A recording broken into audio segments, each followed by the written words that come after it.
শয়তান যত কষ্ট পায় তত আমরা খুশি। কথা বলেন, শয়তান এই পৃথিবীতে সবচেয়ে বেশি মজলুল হয়েছিল, অপদস্থ অপমানিত হয়েছিল দুইটা দিনে।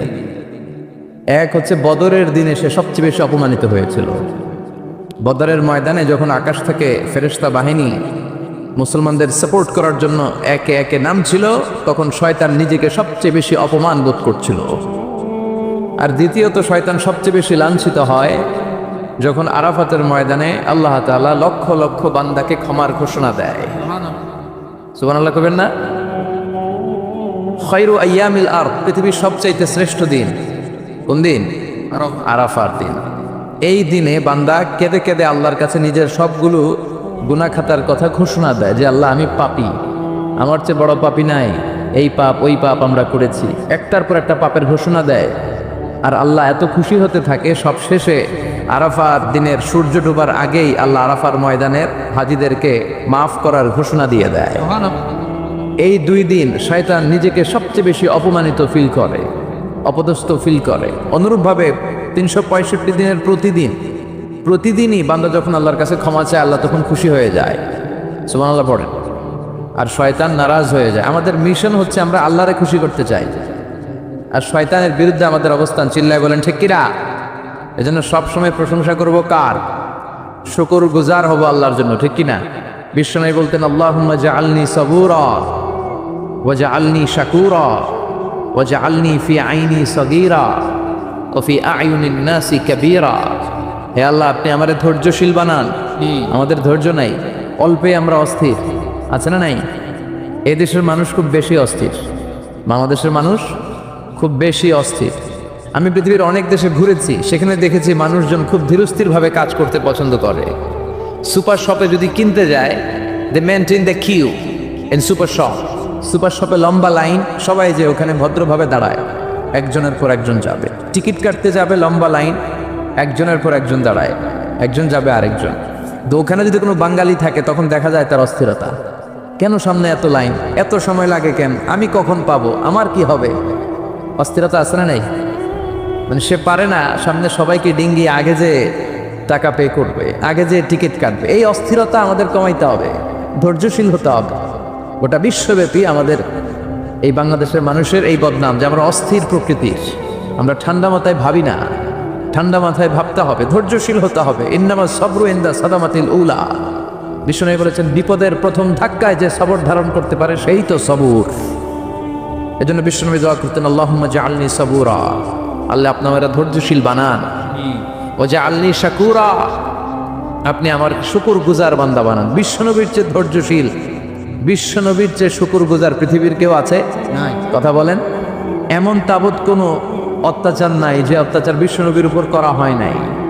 বিশ্বনবী মক্কার জামিনে যখন দাওয়াত দিতে লাগলেন, ওনারে পাগল বলা হতো, বলা হতো তুমি পাগল, বলা হতো মোহাম্মদ একটা কবি, বলা হতো মোহাম্মদ হচ্ছে গণক।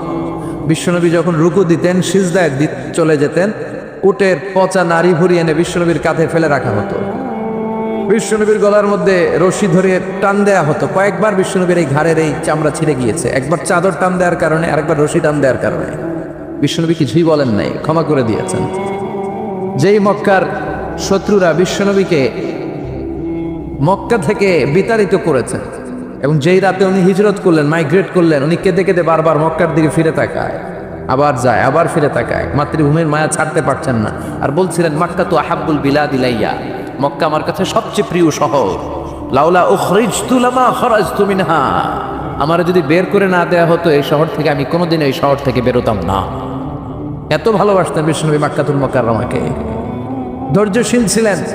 এত অত্যাচার অনাচারের পরে যখন মক্কা বিজয়ের ক্ষণ আসলো, এই মক্কাকে বিশ্বনবীর করতলগত করে দিল কে?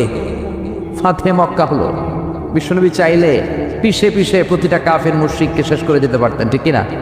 কিন্তু বিশ্বনবী বললেন লা তাসরিবা আলাইকুমুল ইয়াউম ইযহাবু আনতুমুত তুলাকা। কোনো রিভেঞ্জ চলবে না আজকে, কোনো প্রতিশোধ নাই। একেবারে বড় যুদ্ধাপরাধী যারা, মারাত্মক যারা অফেন্স করেছে, তাদেরকে শাস্তির আওতায় আনা হবে, বাকি সবাইকে আমি ক্ষমা করে দিলাম।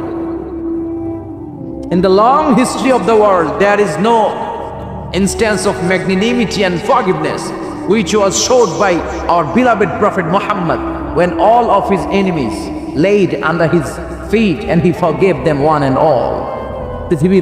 পৃথিবীর ইতিহাসে এরকম নজির কোথাও পাওয়া যায় না, যাকে এত অত্যাচার করে বিতাড়িত করা হয়েছে, নির্বাসন দেওয়া হয়েছে, হিজরতে বাধ্য করা হয়েছে, তিনি যখন ওই শহরকে আবার বিজয় করলেন, কাউকে আঘাত করলেন না, আগুন জ্বালিয়ে শহরটাকে জ্বালিয়ে দিলেন না, ওদের বংশকে নির্বংশ করলেন না, বরং মুচকে হেসে উনি বললেন, যাও ক্ষমা করে দিলাম। সুবহানাল্লাহ, কি ধৈর্যশীল ছিলেন। আবার দোয়াও করতেন, আল্লাহুম্মা জাআলনি সাবুরা, আল্লাহ আপনি আমার ধৈর্য বাড়ায় দেন, ও জাআলনি শাকুরা, আপনি আমার শুকরগুজার বানান,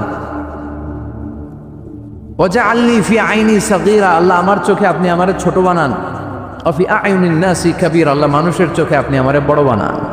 কি মানুষ ছিল, নিজের চোখে নিজে ছোট থাকতে চাইতেন। আমরা নিজের চোখে নিজের বড় মনে করি, এরকম ডাকাইত আছে না নাই?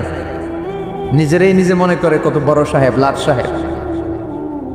মান তাওয়াদা তারাফা, এটা হচ্ছে সুন্নাতুল্লাহি ফিল আরদ। মান তাওয়াদা তারাফা, যে নিচে নেমে থাকতে চায় আল্লাহ ওরা টেনে উপরে উঠা, আর যে খালি উঠতে চায়, হিংসা করে অহংকার করে উপরে ঠেলতে চায়, ওরা নিচে নামায় দেয়। কে? সাইয়েদনা আদমকে আল্লাহ বললেন, আদম সাল্লিম আলা উলাইকা নাফার লাম্মা খালাকাল্লাহু আদামা ওয়া কানা তুলহু 60 যিরাআন। নিচে নেমে গেলে যে উপরে ওঠে, আর উপরে উঠতে চাইলে যে নিচে নামে। উদাহরণ দেখেন, আদম আলাইহিস সালামকে তৈরির পর আল্লাহ বললেন, আদম সাল্লিম আলা উলাইকা নাফার, এই ফেরেশতাদের সালাম দাও। কি দাও? সালাম দাও। কোনো প্রশ্ন নাই, আল্লাহ সালাম দিব কেন? ফেরেশতারা আমারে দিব না কেন? আমি আগে দিব কেন? কথা আছে কোনো? যেই সালাম দিলেন, সালাম দেওয়ার সাথে সাথে ওনার মর্যাদা বাড়িয়ে দিল কে? এত মর্যাদা বাড়ালেন যে নূরের ফেরেশতারা মাটির আদমকে সেজদা দিতে বাধ্য হয়েছে। চিৎকার করে বলেন, ঠিক কিনা? তুমি মাটির আদমকে প্রথম সৃষ্টি করিয়া ঘোষণা করিয়া দিলে শ্রেষ্ঠ বলিয়া, তাই তো নূরের ফেরেশতা করে আদমকে সেজদা, সবার চেয়ে সম্মান দিলে মাটির আদমকে। আল্লাহু আল্লাহু পড়েন, আল্লাহু আল্লাহু তুমি জাল্লে জালালুহু, শেষ করা তো যায় না গে তোমার গুণগান। আল্লাহু আল্লাহু, সুবহানাল্লাহ পড়েন। কি সম্মান আল্লাহ বাড়াই দিলেন। আল্লাহ বললেন, আদম আজকে থেকে তুমি আশরাফুল মাখলুকাত, তুমি খলিফাতুল্লাহ ফিল আরদ, তুমি পৃথিবীতে আমার খলিফা, ভাইস জেরেন্ট অফ আল্লাহ। আল্লাহর খলিফা, আল্লাহর আহকামগুলো পালনের জন্য ভাইস জেরেন্ট। চুরি করলে হাত কেটে দাও, কার আইন? এই কাজ আদম তুমি দুনিয়াতে চেয়ে করো। জিনা করলে ডেথ পেনাল্টি, হেড অফ, শিরোচ্ছেদ করে দাও, কার আইন? খলিফা হিসেবে মানুষ এসে করবে। মানুষকে আল্লাহ আশরাফুল মাখলুকাত বানিয়ে দিলেন, নিচু হয়েছে বড় বানিয়ে দিলেন। আর শয়তানের অবস্থা কি? শয়তানকে আল্লাহ বললেন সেজদা দে আদমকে। শয়তান যুক্তি দাঁড় করিয়েছে, খলাকতাহু মিন তিন খলাকতানি মিন নার ওয়া খলাকতাহু মিন তিন। আল্লাহ আপনি আমারে বানাইছেন আগুন দিয়া। কি দিয়া? আগুনের ধর্ম উপরের দিকে ওঠে, আর মাটির ধর্ম সে নিচে পড়ে থাকে। আমি কেন সেজদা দেব?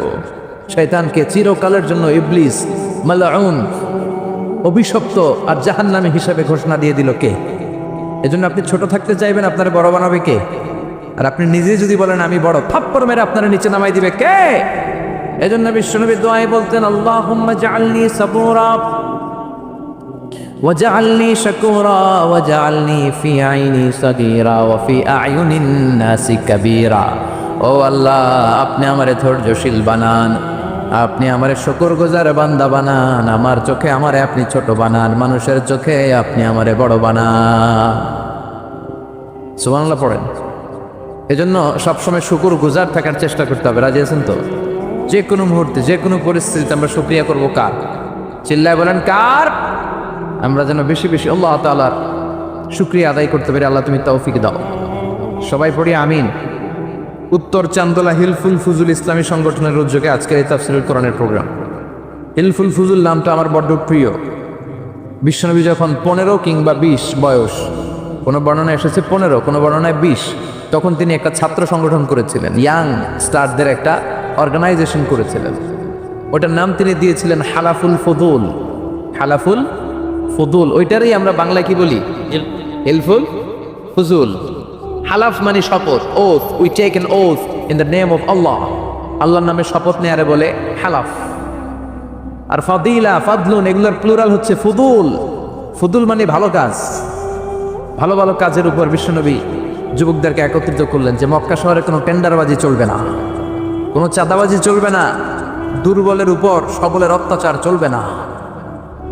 জালিমের জুলুম চলবে না, হত্যা চলবে না, ধর্ষণ চলবে না, রাহাজানি চলবে না। মক্কা শহরটারে শান্তির শহর বানাতে হবে। যুবকরা এই দায়িত্ব কাঁধে নিয়েছে। কারা?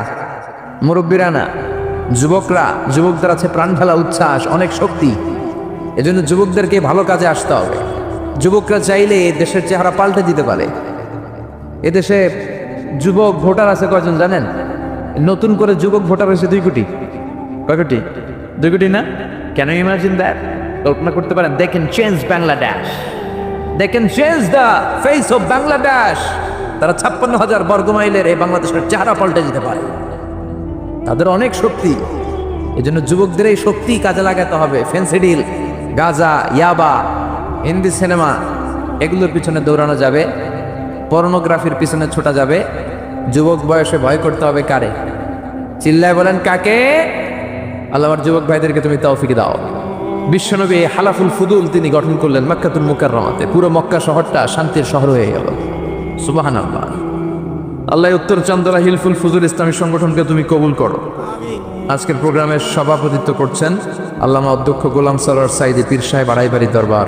আমার প্রিয় নানা ভাই আলোচনা করেছেন, বয়ান করেছেন। আল্লাহ নানা ভাইকে কবুল করুক। নানা ভাইটা একটু ইয়াং হয়ে গেছে না? হ্যাঁ, অনেক জায়গায় লোকজন খুব বিভ্রান্তিতে পড়ে যায়। ঘটনা কি?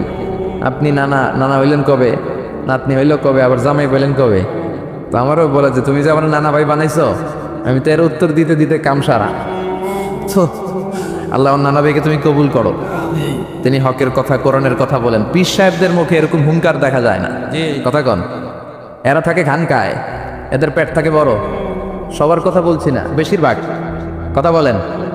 এই ভণ্ডামি এই দেশে আসে না নাই? দোদেল বান্দা কালমা চোরে না পায়, শ্মশান না পায় ঘোরে, দিন থাকিতে আয়রে পথে ছাইড়া দে ভণ্ডামি, ভণ্ডামি ভণ্ডামি ভণ্ডামি, ছাইড়া দে ভণ্ডামি। আছে না নাই?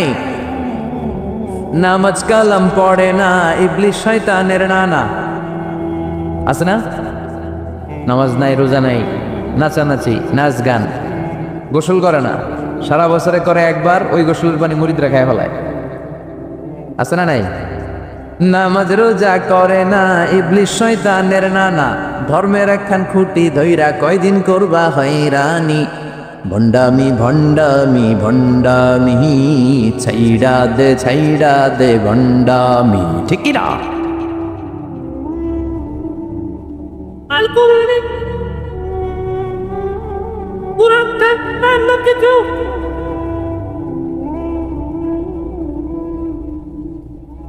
তো এই ভণ্ড পীর ও পীর, আমার নানা ভাইও পীর। কথা কন। পীরে পীরে পার্থক্য আছে না নাই? পীরে পীরে পার্থক্য আছে। এজন্য পীর চিন্তা হবে। এদেশে এই পাক ভারতে ইসলাম প্রচারে ওলিয়া উলিয়াদের, পীর মাশায়েখদের অবদানের কোনো শেষ নাই। কিন্তু চিন্তা হবে, কষ্টি পাথর দিয়ে যাচাই করে নিতে হবে। কারণ এই পীরের আদলে অনেক ভণ্ড এই বাংলার জমিন আছে না নাই? এই ভণ্ডদের সাথে আমাদের কোনো সম্পর্ক নাই। ওনার দরবারে আলোচনা হয়, সৈয়দ কামালউদ্দিন জাফরি সাহেব যায়, আমরা যাই, দেশ বরেণ্য ওলামায়ে কেরামরা যায়, যারা হকের কথা বলে, যারা কোরআন সুন্নাহর আলোকে বলে। কোনো ভণ্ডামি নাই। যাবেন, প্রতি বছর যাবেন। আল্লাহ আজকে সভাপতিকে তুমি কবুল করো। তারপরে আজকে কথা বলেছে মাওলানা রফিকুল ইসলাম ভুইয়া সাহেব, আমাদের সভাপতি সিরাতুন্নবী ফাউন্ডেশনের চান্দোলার। না, রফিক ভাইয়ের জিনানে এমন কেউ নাই, এজন্য আর কিছু বলতেছি না তার নামে। আল্লাহ রফিক ভাইয়ের তুমি কবুল করো। গোলাম কবির চৌধুরী আল আজহারি আসতে পারে নাই, আমার বন্ধু মানুষ, একসাথে পড়াশোনা করেছি। এরপর আমার এক মিতা মিজানুর রহমান আতিকি আমার আগে আলোচনা করেছে। আল্লাহ তাকেও তুমি কবুল করো। সালাত নিয়ে কথা বলতেছিলেন। সালাত আউয়ালু মা ইউহাসাবু বিহিল আবদু ইয়াউমাল কিয়ামাতি আস-সালাত। কিয়ামতের দিন সর্বপ্রথম হিসেব নেওয়া হবে নামাজের, সালাতের। সালাত চিনেন তো? কুরবানির গোশত খাওয়ার মাঝখানে যেটা খায় ওটা, হ্যাঁ, এটারে বাংলায় আমরা নামাজ বলি। কি বলি? নামাজ।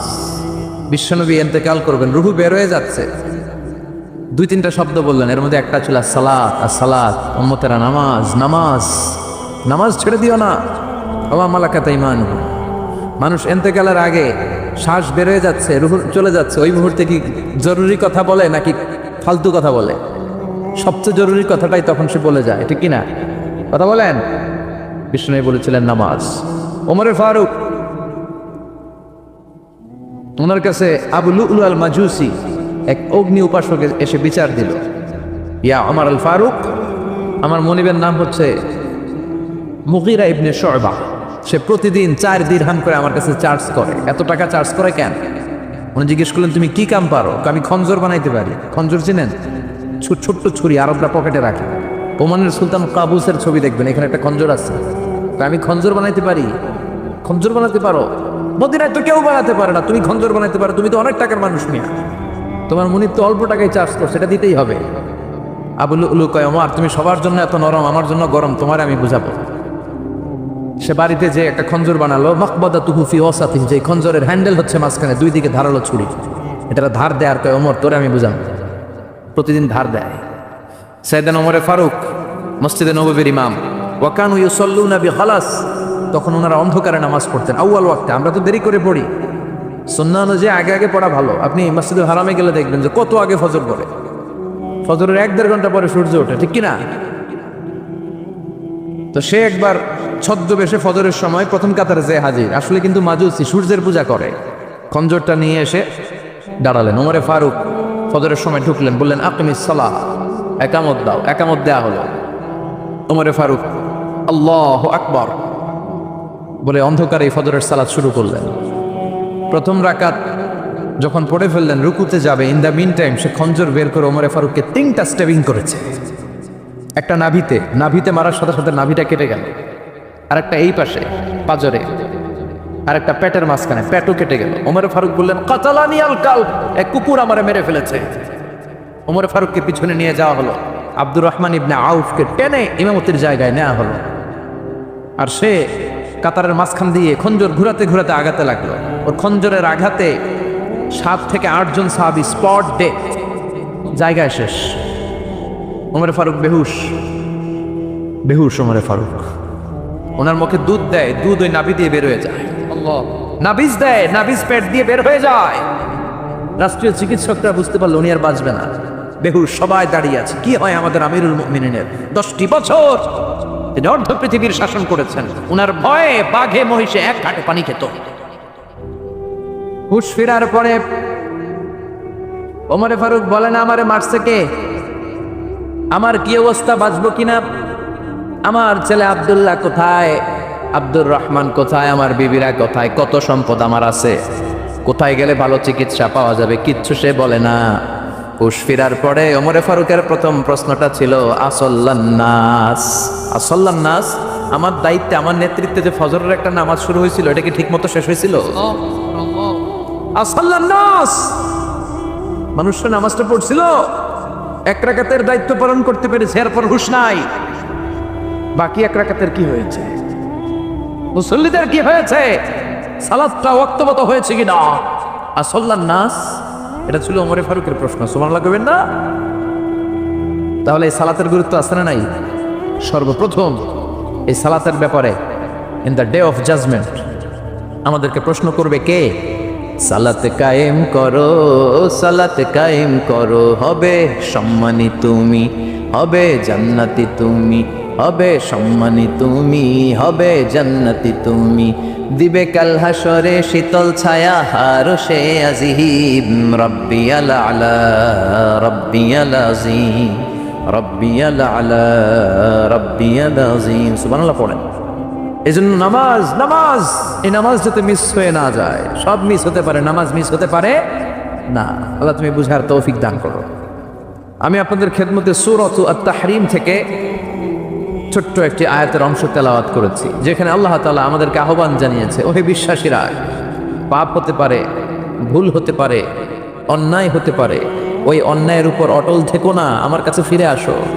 কাম টু ইউর লর্ড, তোমার রবের দরবারে ফিরে আসো, ক্ষমার মতো ক্ষমা চাও, ক্ষমার মতো ক্ষমা চাইলে আমি সব ক্ষমা করে দেব। সুবহানাল্লাহ পড়েন। রব্বুল আলামিন বলেন, ইয়া আইয়ুহাল্লাযীনা আমানু তুবু ইলাল্লাহি তাওবাতান নাসুহা। ও বিশ্বাসীরা, ভুল করেছো, অন্যায় করেছো, পাপ করেছো, জুলুম করেছো, আমার কাছে ফিরে আসো, ক্ষমা চাও। ক্ষমার মতো ক্ষমা চাইলে সব গুনাহ মাফ করে দিতে পারে কে? পাপ নাই, গুনাহখুরি নাই, এরকম কেউ আছি? কথা বলেন। কত পাপ করছি কোনো হিসাব আছে? পৃথিবীর কেউ না জানলেও জানে কে? পৃথিবী না জানুক আমি তো জানি, আমি কি পাপ করেছি হায়।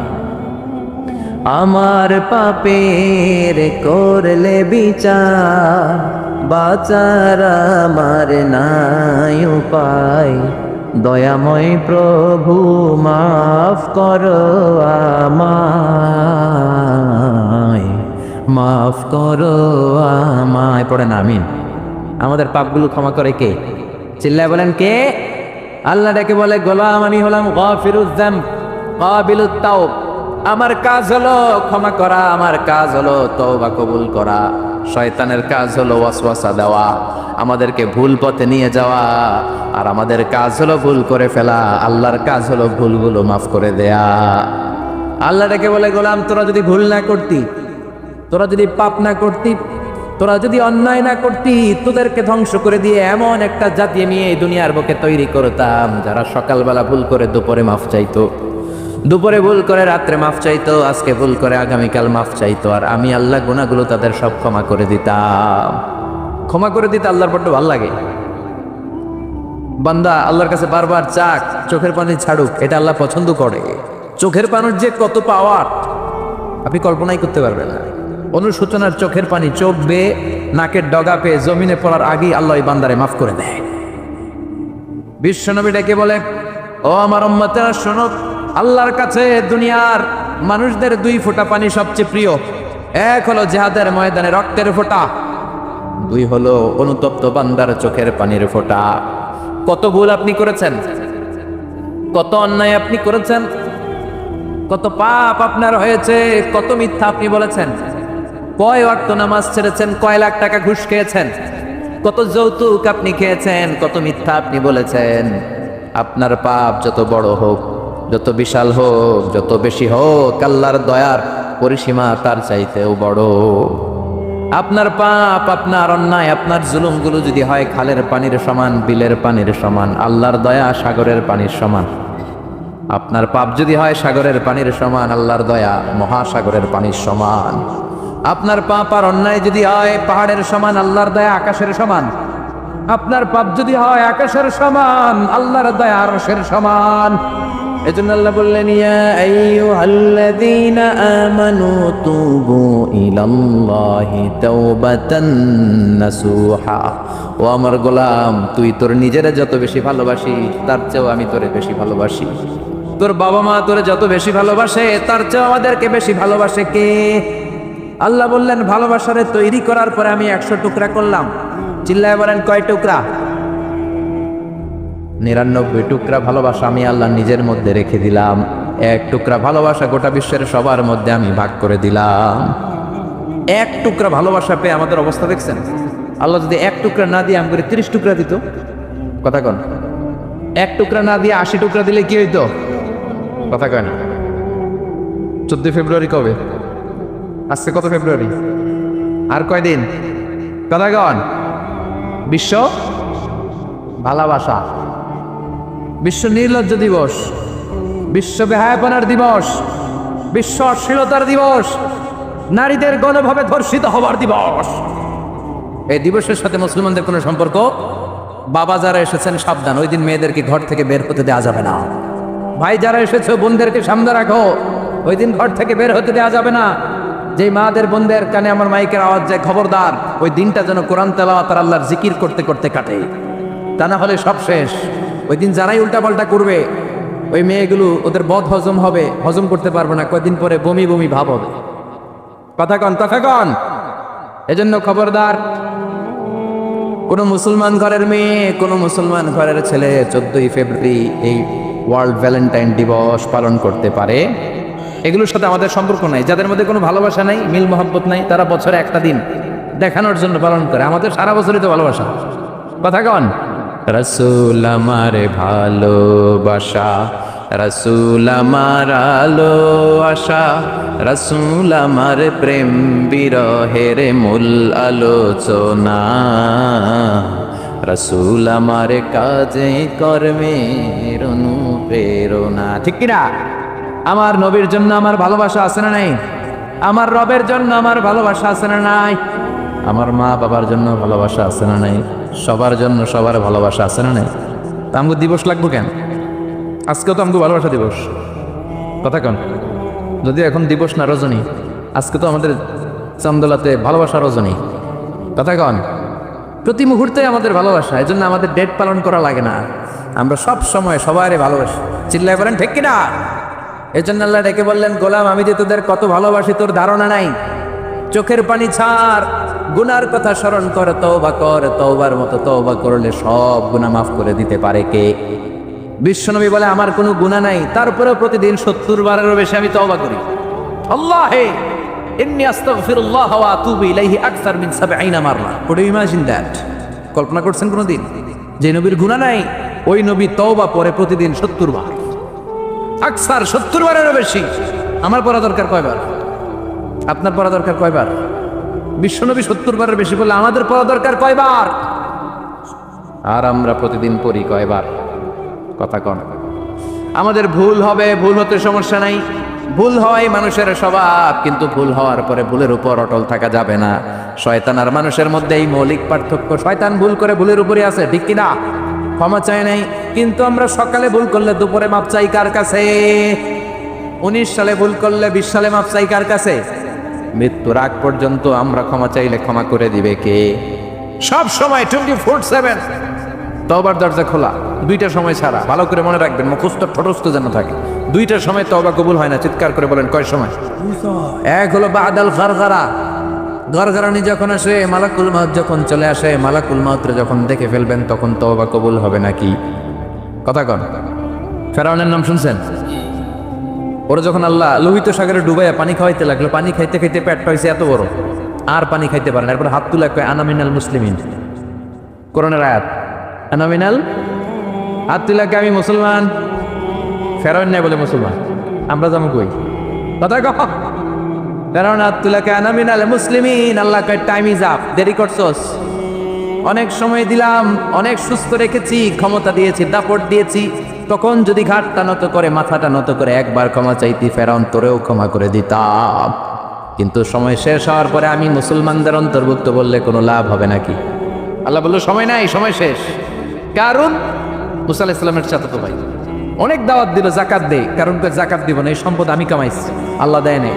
মুসা আলাইহিস সালাম বললেন তাহলে আযাবের অপেক্ষা কর, আযাব চলে আস। আল্লাহ বললেন মুসা সেফ জোনে যাও, সরো, এখনই আযাব। ফাখাসাফনা বিহি ওয়া বিদারিহিল আরদ, পুরো ফাইয়ুমের জমিনটার আল্লাহ কাঁপিয়ে দিলেন, আর কারুনকে সহ পুরো সম্পত্তি তার জামিনের ভিতরে দাবিয়ে দিলেন।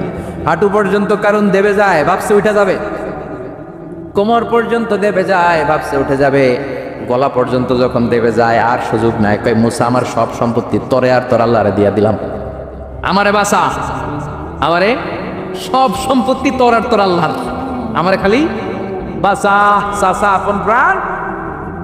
আল্লাহ বলে সময় শেষ। তার মানে বাদাল গারগারা তওবা কিন্তু আর কবুল হয় না। এই হলো একটা। নাম্বার 2, বাদা তুলুই শামসি মিন মাগরিবিহা, প্রতিদিন চাঁদোলাতে সূর্য কোন দিক দিয়ে ওঠে? কথা কয় না? পূর্ব দিকে। কিয়ামতের আগ দিয়ে সূর্য আর পূর্ব দিকে উঠবে না, পশ্চিম দিক থেকে উঠবে। যেদিন প্রভাতে পশ্চিম দিক থেকে সূর্য উঠবে, ওই দিন থেকে তওবার দরজাটারে বন্ধ করে দিবে কে?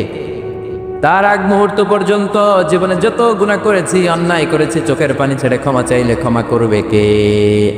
শয়তান আল্লাহর চ্যালেঞ্জ দিছে, আল্লাহ তুমি আমারে জাহান্নামে পাঠাবা, আমিও তোমার বান্দা করে লয়ে একসাথে জামাতে ঢুকমু। একা ঢুকবো না, একা যাব না, তোমার বান্দাদেরকে সবগুলোর জাহান্নামী বানায়া তারপরে ঢুকমু। তোমার চ্যালেঞ্জ দিলাম, একটারও জান্নাতে ঢুকাইতে পারবা? আল্লাহকে তুই আমার চ্যালেঞ্জ দিলি? আমি তো সব রাজার বড় রাজা, মহারাজা, আমার চ্যালেঞ্জ দেশ, এত সাহস পাইলি কই? তুই আজীবন ওয়াসওয়াসা দিয়ে পাপ কাজ করাবি, একদিন তাফসীর মাহফিলে এসে আমার বান্দা ক্ষমা চাবে, আমি মাফ করে দেবো, তুই কি করবি? আজীবন অন্যায় করবে, আজীবন পাপ করবে, জুলুম করবে, একদিন চোখের পানি ছেড়ে আমার কাছে কান্নার মতো কান্না করলে আমি সব গুনাহ মাফ করে দেব। এজন্য আল্লাহ বললেন ইয়া আইয়ুহাল্লাযীনা আমানু তুবু ইলাল্লাহি তাওবাতান নাসুহা। ভুল করেছো, তওবা করো, মাফ করবে কে? সাইয়েদনা আদম আলাইহিস সালাম ভুল করলেন, দুনিয়ায় এসে শত শত বছর কাঁদলেন, কিন্তু ক্ষমা হয় না। আল্লাহরে বললেন আল্লাহ কি করলে ক্ষমা পাবো বলো? ফাতালাক্কা আদামু মির রাব্বিহি কালিমাতিন ফাতাবা আলাইহি, আল্লাহ বললেন ও আদম তোমার কিছু কালেমা শিখাইয়া দেই, এই কালেমাগুলো দিয়ে আমার কাছে দোয়া করো, ক্ষমা করে দেব। আল্লাহ শিখাইয়া দিলেন ও আদম দুই হাত তুলে চোখের পানি ছেড়ে আমার কাছে পড়ো, রব্বানা পড়েন, রব্বানা যালামনা আনফুসানা ওয়া ইন লাম তাগফির লানা ওয়া তারহামনা লানাকুনান্না মিনাল খাসিরিন। এটা শিখাই দিয়েছিল আল্লাহ। আল্লাহ আমি জুলুম করেছি, অন্যায় করেছি, ভুল করেছি, পাপ করেছি, তুমি যদি ক্ষমা না করো ক্ষমা করার কেউ নাই, ঠিক কি না? আমরাও পাপ করলে এই দোয়াটা পড়ার দরকার আছে না নাই? 5টা শর্ত সাপেক্ষে আমাদের তওবা কবুল করবে কে? তওবা কবুল হওয়ার কিছু শর্ত আছে 5টা। কয়টা? চিৎকার মেরে বলতে হবে, তওবা কবুল হওয়ার শর্ত কয়টা? 1 নম্বরে হচ্ছে আল ইকরা, acknowledgement. You have to give the acknowledgement that you are the greatest sinner on earth. আপনাকে ঘোষণা দিতে হবে যে আপনি পৃথিবীর সবচেয়ে বড় পাপী। 1 নম্বর শর্ত, আপনি বলেন যে আল্লাহ আমার চেয়ে বড় পাপী নাই, আকাশের নিচে জমিনের উপরে আমি সবচেয়ে বড় পাপী, এমন কোনো পাপ নাই যেটা আমি করি নাই, ঠিক কিনা? 1 নম্বরে পাপের ঘোষণা দেন। 2 নম্বরে আন-নাদাম, নাদাম মানে repentance, you have to be repentant for what you have done. আপনাকে অনুতপ্ত হতে হবে, চোখের পানি ছাড়তে হবে, আল্লাহ আমি লজ্জিত, আল্লাহ আমি নাদাত, আমি পিশাচ, আমারে মাফ করে দাও। তার মানে স্বীকার গেলেন কি অন্যায় করেছেন। 2 নম্বরে আপনি অনুতপ্ত হলেন। 3 নম্বরে স্টপ, যেই পাপ করতেছিলেন ওইটা থামান, stop what you have done, যেটা করতেছিলেন আগে থামান। আপনি সুদ খাইছেন, অনুশোচনা আসলো, মাফও চাইতেছেন আবার সুদও খাইতেছেন, হবে? আপনি ঘুষ খেয়েছেন, তওবা শুরু করলেন আবার ঘুষও খেয়ে যাচ্ছেন, হবে? থামেন, স্টপ। 3টা গেল। 4 number, to hate what you have done, ঘৃণা করতে হবে, যেই পাপটা করেছেন মন থেকে ওই পাপটাকে ঘৃণা করতে হবে। 5 নাম্বার শর্ত হচ্ছে to determine that you never repeat this sin again in your life. আল্লাহর ওয়াদা দেন, কমিটমেন্ট দেন যে আল্লাহ আমার জীবনে পারতপক্ষে এই পাপ জীবনেও করবো না। চিৎকার করে বলেন ঠিক কিনা? তার মানে আপনি স্বীকার যান, তারপরে আপনি অনুতপ্ত হবেন, যে পাপ করেছেন থামিয়ে দিবেন, পাপটারে মন থেকে ঘৃণা করবেন, আর আল্লাহরে ওয়াদা দিবেন আল্লাহ আর করবো না। এই 5টা শর্তের আলোকে তওবা করলে জীবনের সব গুনাহ মাফ করে দিবে কে? এজন্য আল্লাহ বললেন ইয়া আইয়ুহাল্লাযীনা আমানু তুবু ইলাল্লাহি তাওবাতান নাসুহা, তওবার মতো তওবা করো, সব গুনাহ মাফ করতে পারে কে? তওবা করবেন তো? রাজি আছেন? কবে করবেন? এই মুহূর্তে তওবা করলাম, এই মুহূর্তে আল্লাহর কাছে ক্ষমা চাই, আল্লাহ জীবনের সব গুনাহ মাফ করে দাও। আমাদের দেশে তওবা করার জন্য হুজুর লাগে, কথা কন, পিসা হুজুর, বড় হুজুর, ছোট হুজুর, হাফেজ সাহেব লাগে না? হাফেজ সাহেব, ইমাম সাহেব, এদের ছাড়া নাকি তওবা হয় না। না, এটা ভুয়া কথা। আপনি অনুতপ্ত হন, আপনি চোখের পানি ছাড়েন, আপনি আপনার রবরে বলেন, ক্ষমা করে দিবে কে? ইমাম সাহেব আসতে হবে শর্ত না, পীর সাহেব হুজুর এসে হুজুরের হাতে হাত রেখে তওবা পড়তে হবে শর্ত না। আপনার রবরে ডেকে চোখের পানি ছেড়ে ক্ষমা চান, ক্ষমা করবে কে? আর প্রতিদিন শতবার পড়তে থাকবেন আস্তাগফিরুল্লাহ। আওয়াজ করে সবাই পড়েন আস্তাগফিরুল্লাহ, আর জোরে পড়েন আস্তাগফিরুল্লাহ।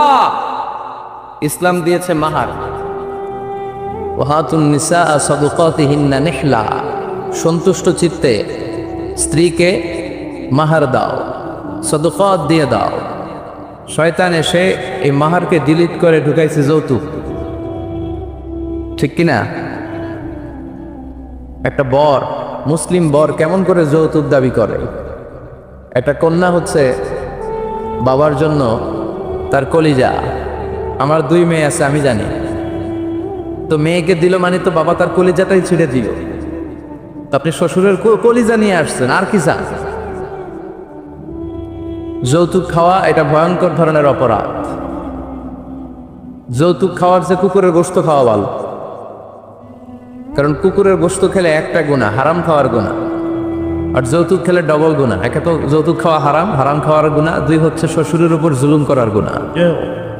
ওয়া যুলমু যুলমাত ইয়াউমাল কিয়ামা, জুলুম, অত্যাচার, oppression in the day of রেজারেকশনে আল্লাহ তাআলা এটাকে আপনার ঘাড়ে চাপাবে, অন্ধকার করে দিবে, আপনি চোখে মুখে কিছুই দেখবেন না। এজন্য যৌতুকের সাথে আমাদের কোনো সম্পর্ক, দেখবেন যারাই যৌতুক খায় এদের ঘরে কিলাকিলি আছে না নাই? বউয়ের সাথে ভালোবাসাও বিনিময় করতে পারে না, ঠিক কি না? কারণ ওইখানে একেবারে পিওর ভালোবাসা নাই, এখানে দেয়া নেয়ার সম্পর্ক, ঠিক কিনা? বউ যদি ধমক মারে চুপ করে বসে থাকা লাগে, কারণ যে ফ্ল্যাটটাতে আছে ফ্ল্যাটটা শ্বশুরের, যে বিছানায় ঘুমায় এটাও শ্বশুরের। ওরা লাথি মারা বের করে দিল, আর মুখ দিয়ে আওয়াজ বেরোবে না, চিল্লা এখন, ঠিক কিনা? এজন্য এই যৌতুকের মতো জঘন্য অপরাধকে ঝাড়ু পিটা করে সমাজ থেকে বিদায় করতে হবে। এগুলো যুবকরা পারবে। এদেশের যুবকরা অনেক সম্ভাবনাময়ী। এদেশের যুবকদের মধ্যে আছে প্রাণ ঢালা উচ্ছ্বাস, শক্তি। যুবকদের দেহের রক্ত গরম না? এই গরম রক্তগুলারে ইসলামের কল্যাণে কাজে লাগাতে হবে। আমাদের মুক্তিযুদ্ধে যারা লিড দিয়েছিল তারা কারা? যুবক না? কিছুদিন আগে কোটা আন্দোলন হয়েছে না একটা? লিড দিয়েছে যুবকরা। তারপর নিরাপদ সড়ক চাই, লিড দিয়েছে কারা? বুড়া মুরব্বীরা, যুবকেরা। এজন্য যুবকেরা, তোমাদের ইবাদত আল্লাহর কাছে অনেক প্রিয়, তোমাদের কাজগুলোর দাম আল্লাহর কাছে অনেক বেশি। In the day of judgement, কিয়ামতের দিন আল্লাহ তাআলা 7 শ্রেণীর ব্যক্তিকে তার আরশের নিচে ছায়া দিবে। এর মধ্যে 2টাই হচ্ছে যুবক। একটা হচ্ছে ওই যুবক শাবুন নাশাআ ফি ইবাদাতিল্লাহ, যে যুবক তার যৌবনটাকে আল্লাহর ইবাদতে কাজে লাগায়, যে যুবক তার যৌবন বয়সে পর্নোগ্রাফি দেখে না, হিন্দি সিনেমা দেখে না, দুম্মা চলে দুম দেখে না, তুঝে দেখা তুহে জানা সনম, এগুলো তারা দেখে না, অশ্লীল কোনো কিছুই তারা দেখে না। এই সময়টা তারা আল্লাহর ইবাদত করে কাটায়। আর আরেক শ্রেণীর যুবক, যে যুবককে পাপ কাজের জন্য, পরকীয়ার জন্য অফার করা হয়। সুন্দরী মেয়ে তাকে অফার করে, দেখো আমি সুন্দরী, সুস্নিগ্ধা, অনন্যা, প্রিয়ঙ্গদা, সুহাসিনী, সুকেশিনী, সুভাষিনী, অসূর্যম পর্ষা, মেঘ কালো কেশ, কাজল কালো চুল, হরিণের মতো ডাগর ডাগর আমার দুটি চোখ। কিন্তু যুবক সেদিকে ভ্রুক্ষেপ করে না। ওই যুবক বলে, ইন্নী আখাফুল্লাহ, আমি একজনকে ভয় পাই। তিনি কে? যাদের হৃদয়ে আছে আল্লাহর ভয়, তারা কবু পথ ভুলে যায় না। আল্লাহর প্রেম ছাড়া এই দুনিয়ায় কারো কাছে কোনো কিছু চায় না। রাতের আধারে যারা সেজদাতে রয়, দু চোখের শ্রুতে নদী যেন বয়, ছলনার হাতছানি যতই আসুক, পেছনে ফিরেও সে তাকায় না। যাদের হৃদয়ে আছে আল্লাহর ভয়, তারা কবু পথ ভুলে যায় না। আল্লাহর প্রেম ছাড়া এই দুনিয়ায় কারো কাছে কোনো কিছু চায় না, কারো কাছে কোনো কিছু চায় না, ঠিক কিনা? এই যুবকদের হৃদয়ে ভয় থাকে কারো কাছে তাদের চাওয়া পাওয়ার কিছু নাই। কিন্তু আমার দেশের এই দামাল ছেলেগুলোর চরিত্র ধ্বংস করে দেওয়ার জন্য যা যা দরকার তার সব উপাদান বাংলাদেশে আছে না নাই? 1 নম্বরে পর্নোগ্রাফি আছে না? স্মার্টফোনগুলোর ভিতরে ইন্ডিয়ান নায়িকাদের কোমর দুলানো ডান্স আছে না নাই? রুব্বানে নাচে কোমর দুলায়া, ফেরেশতারা বলবে তোগরে পিডামো আমরা ঝুলাইয়া।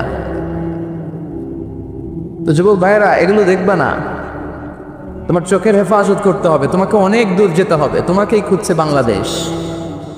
তুমি যদি ভালো থাকো, ভালো থাকবে আমার বাংলাদেশ। তুমি যদি ইসলামের পক্ষে থাকো, ভালো থাকবে আমার 56,000 বর্গমাইল। তুমি যদি কোরআনের পক্ষে থাকো, ভালো থাকবে আমার লাল সবুজের পতাকা। এজন্য যুবকদেরকে ইসলামের পক্ষে থাকতে হবে। এই পর্নোগ্রাফির সাথে আমাদের কোনো সম্পর্ক। আজকের এই মাহফিল থেকে আমরা ওয়াদা করব, যার মোবাইলে যা আছে সব ডিলিট করা যাবে না ইনশাআল্লাহ।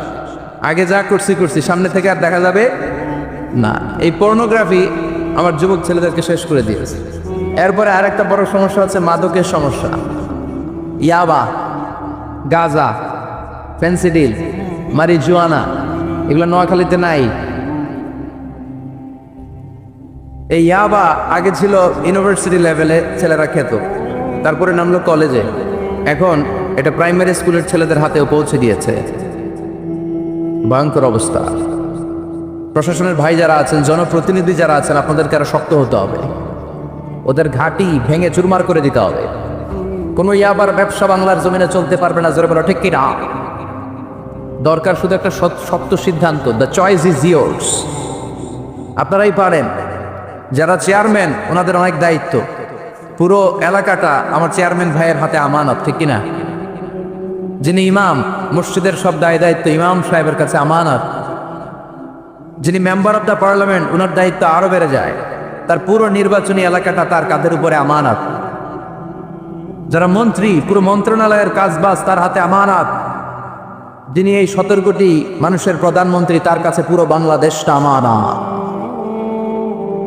এজন্য যুবকদেরকে এই মাদকের সাথে যাতে পরিচয় না ঘটে এরকম একটা পরিবেশ বাংলাদেশে করতে হবে। তো 1 নম্বরে এই মাদকের কারণে ছেলেরা নষ্ট হয়, এরপরে পর্নো ভিডিওর কারণে নষ্ট হয়, এরপরে নোংরা ছাত্র রাজনীতি আছে না নাই, তাদেরকে দিয়ে মারামারি কাটাকাটি এগুলোর মতো কাজে লিপ্ত করানো হয়। এটা ঠিক না। যুবকদেরকে পজিটিভ পলিটিক্স শেখানো উচিত। এদেশে পজিটিভ পলিটিক্সের একটা ট্রেন্ড চালু করা দরকার, যেখানে মারামারি কাটাকাটি থাকবে না, মেধার ভিত্তিতে ক্যাডার নিয়োগ হবে, ঠিক কিনা? ছাত্রদলের নেতা হতে হবে ডক্টরেট করা, ছাত্রলীগের নেতা হতে হবে ডক্টরেট করা। যত ছাত্র রাজনীতির বড় বড় নেতারা আছে এরা শিক্ষিত হতে হবে, কারণ তারা আমাদেরকে পথ দেখাবে। তারা সামনে হাঁটবে, আমরা পেছনে পেছনে হাঁটবো, ঠিক কিনা? তো এই জাতীয় যে ইনকনসিস্টেন্সি আছে এগুলো থেকে আল্লাহ আমার দেশকে তুমি হেফাজত করো। আমাদের জনপ্রতিনিধি ভাইরা যারা আছেন ওনারা চাইলেই পারে, আমরা তাদের জন্য দোয়া করি। তারা যেন সত্যিকার অর্থে একটা সুজলা সুফলা শস্য শ্যামলা ডিজিটাল বাংলাদেশ আমাদেরকে উপহার দেয়। তাদের জন্য দোয়া আছে না নাই? যারা দেহের তাজা প্রাণ বিলিয়ে দিয়ে আমাদের জন্য বাংলা ভাষাটারে রেখে গেল, ওই ভাষা শহীদদের জন্য আমাদের দোয়া আছে না নাই? যারা 71 সালে মুক্তিযুদ্ধ করে দেশটারে স্বাধীন করলে মুক্তিযোদ্ধা ভাইদের জন্য দোয়া আছে না নাই? যারাই এই দেশের জন্য কন্ট্রিবিউট করেছে তাদের সবার জন্য আমাদের পক্ষ থেকে দোয়া। আর যারাই দেশের শত্রু, যারাই দেশের বিপক্ষে, আমরাও তাদের বিপক্ষে, যেরকম, ঠিক কিনা? এজন্য যুবক ভাইয়েরা তোমাদেরকে জ্বলে উঠতে হবে আপন শক্তিতে, ঠিক কিনা? রবির স্লোগান, জ্বলে ওঠো। মুমিনের ইমান হতে হবে এমন ইমান যেটা জ্বলে ওঠে, তাহলে বোঝা যাবে ওটা আসল ইমান, ঠিক কিনা? কি করে তারে বলো ইমানে বলি, কি করে তারে হে বলো ইমানে বলি, ঠিক কিনা? যে ইমান ইমানে বলে নাস্তিকতার মঞ্চে ওঠে, এরকম আছে না নাই? অনেক ওলামায়ে কেরাম দাওয়াত করেছেন। আজকে প্রোগ্রামের সভাপতি হচ্ছেন আমার ভাই, খুব সম্ভব, কি নাম যেন আপনার? আবেদ সাইফুল কালাম। আবেদ সাইফুল কালাম, অত্র এলাকার চেয়ারম্যান। আল্লাহ আমাদের সভাপতিকে তুমি কবুল করো। পাশাপাশি আরো যাদের মাথায় টুপি পরিয়ে দিলাম তাদেরকেও কবুল করো। চমৎকার এক দৃশ্যের অবতারণা ঘটিয়েছে আজকের ইন্তেজামিয়া কমিটি। এরকম আমার এক্সপিরিয়েন্স নাই আর কি, যারা অতিথি তাদেরকে টুপি পরিয়ে বরণ করা। আল্লাহ ভাইদেরকে তুমি ইসলামের জন্য কবুল কর, তারা যেন আমরণ দেশের দশের ইসলামের খেদমত করতে পারে, তুমি তৌফিক দাও। অনেক আলোচক আপনারা দাওয়াত করেছেন, আলহামদুলিল্লাহ। যারাই এখানে কথা বলেছে নিঃসন্দেহে কোরআন থেকে বলেছে, কারণ আমাদের তাফসিরুল কোরআনের মাহফিলের সিলেবাস একটা, এটার বাইরে থেকে আমাদের কথা বলার সুযোগ আছে? আমরা যদি এখানে ত্রিপিটক থেকে কথা বলি, গীতা বাইবেল থেকে কথা বলি, রামায়ণ মহাভারত থেকে কথা বলি, আপনারা কেউ শুনবেন? আপনারা বলবেন যে হুজুর এই বইটা থেকে কথা বলেন। আমাদের সিলেবাস হচ্ছে কোরআন। চিৎকার করে বলতে হবে, আমাদের সিলেবাস কি? কোরআন। এই কোরআন দিয়ে দেশের সব আইনগুলো হোক, আমরা চাই কি চাই না? এই কোরআনটা সংসদ ভবনে থাক, চাই কি চাই না? ক্যান্টনমেন্টে থাক, চাই কি চাই না? সচিবালয়ে থাক, চাই কি চাই না? দেশের প্রতিটি অঙ্গনে কোরআনের কথাগুলো ছড়িয়ে পড়ুক, কোরআনের আলোতে আমরা যেন আলোকিত হই। আল্লাহ বলেছেন, this is the book whereof there is no doubt in it and guidance to those who are মুত্তাকিন। এটা এমন বই যে বই একটাও ভুল নাই, আছে একটাও সন্দেহ নাই, আছে। এজন্য ছেলে মেয়েদেরকে কোরআন পড়াবেন, রাজি আছেন তো? কোরআন যেন প্রতিদিন আমাদের তেলাওয়াত হয়, একটি আয়াত হলেও যেন প্রতিদিন আমরা বঙ্গানুবাদ করি। মাতৃভাষায় কোরআনটাকে বুঝতে হবে, এটা সবচেয়ে বড় ফরজ। বাংলা বুঝি না এমন কি কেউ এখানে আছেন? তো আমরা সবসময় এই বইটা থেকে কথা শুনি। এই বইটা সবার, এই বইটা বিএনপির ভাইদের, এটা আওয়ামী লীগের ভাইদের, এটা জাতীয় পার্টির ভাইদের, এটা জামাত ইসলামের, এটা পীরের মুরিদের, এটা তাবলিগের ভাইদের, এটা আস্তিকদের, এটা নাস্তিকদের, এটা হিন্দুদের। এটা আলাদা কারণ, এটা সবার। এই কিতাবটা হিন্দুদেরও কিতাব, ওরা পড়ে না তো আমি কি করব?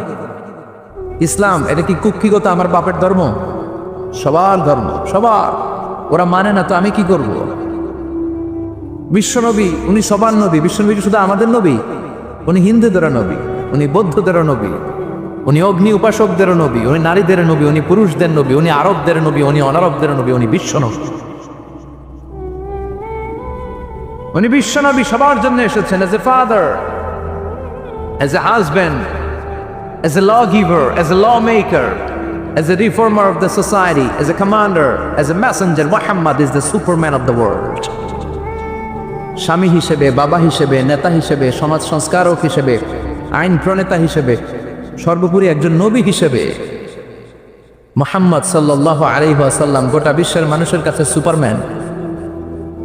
সুপারম্যান ছিলেন তো, যে সবকিছু করে দেখাতে পারে আল্লাহর রহমতে। বিশ্বনবীকে তো আল্লাহ এই বরকত দিয়েছে। বিশ্বনবীর হাতে বরকত, পায়ে বরকত। বিশ্বনবী যদি কোনো বাচ্চার মাথায় হাত বুলিয়ে দিত, ওই বাচ্চার মাথার চুল বড় হয়ে যেত। এক ভণ্ড নবী আসলো, মুসাইলামাতুল কাযযাব, সে কয় আমিও নবী। সবাইকে তাহলে তুমিও আমাদের বাচ্চার মাথায় হাত বুলায় দাও। মোহাম্মদ তো হাত বুলায় দিলে বাচ্চার মাথায় চুল বড় হয়। মুসাইলামা কয় নিয়ে আয় বাচ্চা। বাচ্চা নিয়ে আসছে, বাচ্চার মাথায় হাত বুলাই দিস, চুল তো বড় হয় না। আর মাথা ছিল আজীবন টাক মাথা। যে বাচ্চার মাথার মধ্যে এই বেয়াদবের হাত লেগেছে, ওই বাচ্চার মাথাটা আজীবন ছিল টাক, চুল বড় হবে তো দূরের কথা। কি বরকতের নবী!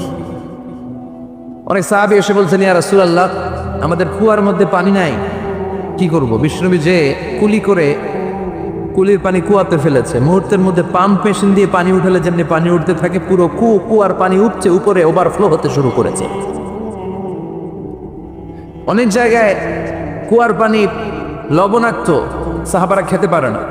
ইয়া রাসূলুল্লাহ, আমাদের কুয়ার পানি লবণাক্ত। বিশ্বনবী ওযু করে আবার কুলির পানি ছাড়লেন, মুহূর্তের মধ্যে লবণাক্ত কুয়ার পানি মিঠা পানিতে পরিণত হলো।